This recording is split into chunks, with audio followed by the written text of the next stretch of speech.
Tinapay mula sa langit. A daily morning devotion with CRC Family. Verse 26, Blessed is he who comes in the name of the Lord. We have to bless the Lord at any rate or in any circumstances, in whatever occasion, in the name of the Lord. Tingnan nyo, dalawang personality dyan, dalawang subject. Blessed is he who comes, first person, in the name of the Lord, second person. Siya yung sinugo ng Panginoon mula sa kalangitan kasi naparito siya sa lupa, who comes in the name of the Lord. Sino yung who comes? Kaya maganda rin message sa Christmas na sino yung dumating? Sino yung dapat patuloyin na sinugo ng Panginoon mula sa langit? Yun ang malinaw doon. Kung minsan hindi nila naiintindihan. Tama yung monotheistic ang theology natin. We believe in one God. Pero nagmamanifest sila sa tatlo. May nagsalita sa langit at sinabi, ito ang aking pinakasisintang anak. Pakinggan nyo siya. Pakinggan nyo siya, yun yung napakinggan nilang kulog sa Jerusalem. Itong una, nung binabaptize ang Panginoon sa Jordan River, narinig sila ng boses, this is my son whom I am well pleased, na siyang aking kinalulugdan. Sino yung sa itaas na nagsalita at sino yung sinugo? Yun. And sino yung bumaba na Holy Spirit para pangunahan ng Panginoon sa ministeryo? So, yan ang manifestations na tinatawag natin. Kaya, blessed is he who comes. Mapalad, mapagpala ang siyang dumarating sa pangalan ng Panginoon. So, sa Pasko, si Kristo ay dumating na. Sa ating evangelism, sa ating pagpapakilala sa Panginoon, pagpapatanggap sa Kanya sa bawat isang makakarinig, dumarating. Ibig sabihin, the Lord is knocking at the door. Revelation chapter 3:19, 20. Behold, I stand at the door and knock. If anyone hears and open the door, then I will come into him and eat with him and he with me. Revelation 3:20. So that's how the Lord is coming, knocking at the door of everyone's heart to receive Him as His personal Lord and Savior. Yan ang Pasko rin. No? Dumarating ang Panginoon sa puso ng taong tatanggap. So blessed, we have to bless Him who comes in the name of the Lord.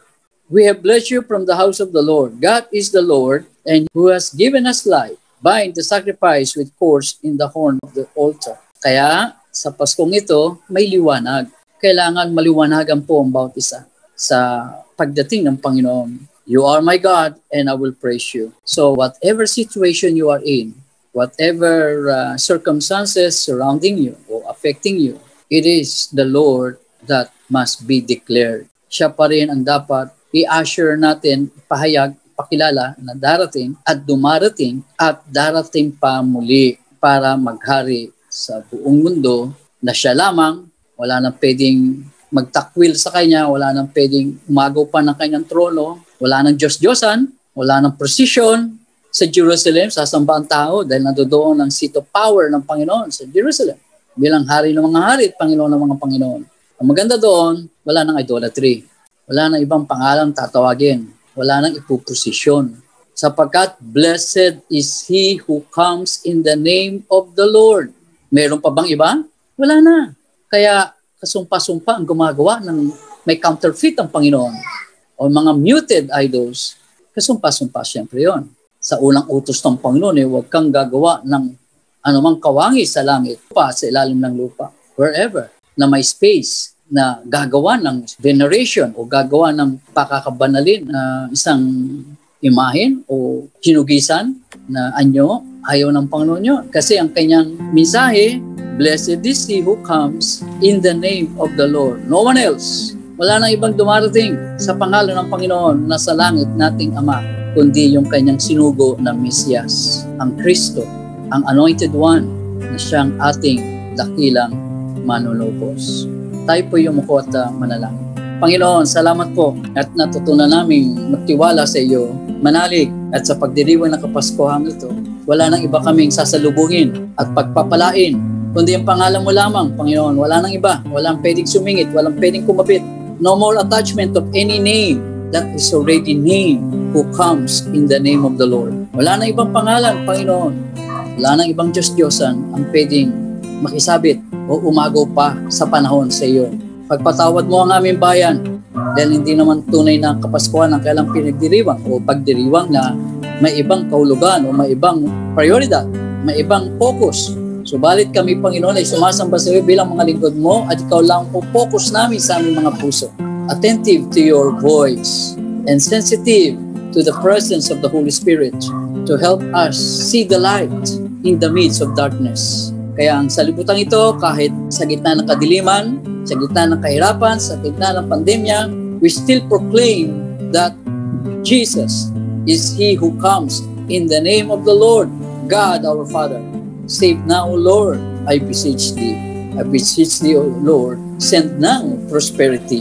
Yan ang now salvation, now prosperity to reach out to as many people as you can reach. Send us there, Lord. Sugo mo kami sa kanila, sa mga lugar na nasa kahirapan, nasa pangangailangan, nasa mga problema ng buhay at sarili.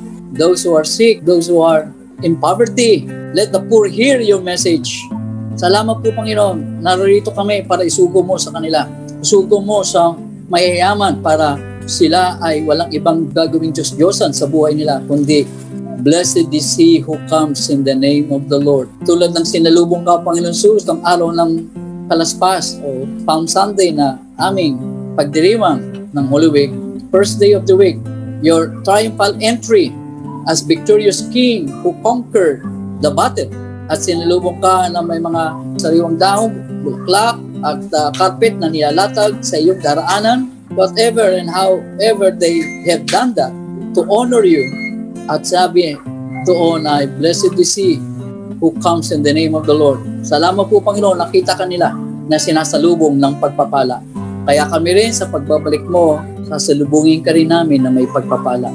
Blessing your name in the midst of all our circumstances. You are our priority, no one else, nothing else. Ikaw ang aming pagpapalaganan. Wala nang ibang pwedeng umagaw sa iyong panahon, sa iyong ginagawang kaabalahan at sa amin. Salamat po, Ama, Panginoon at Banal Espiritu, sa mga pagpapala mong ito. Patuloy kaming tatanggap ng iyong biyaya, hindi lamang sa Kapaskuhan ito, kundi araw-araw, save now, Lord. Araw-araw, send now prosperity. In the wonderful name of Jesus. We give you back the glory, honor, thanksgiving, and praise for hearing us now and forever and ever. Amen and amen. Praise God.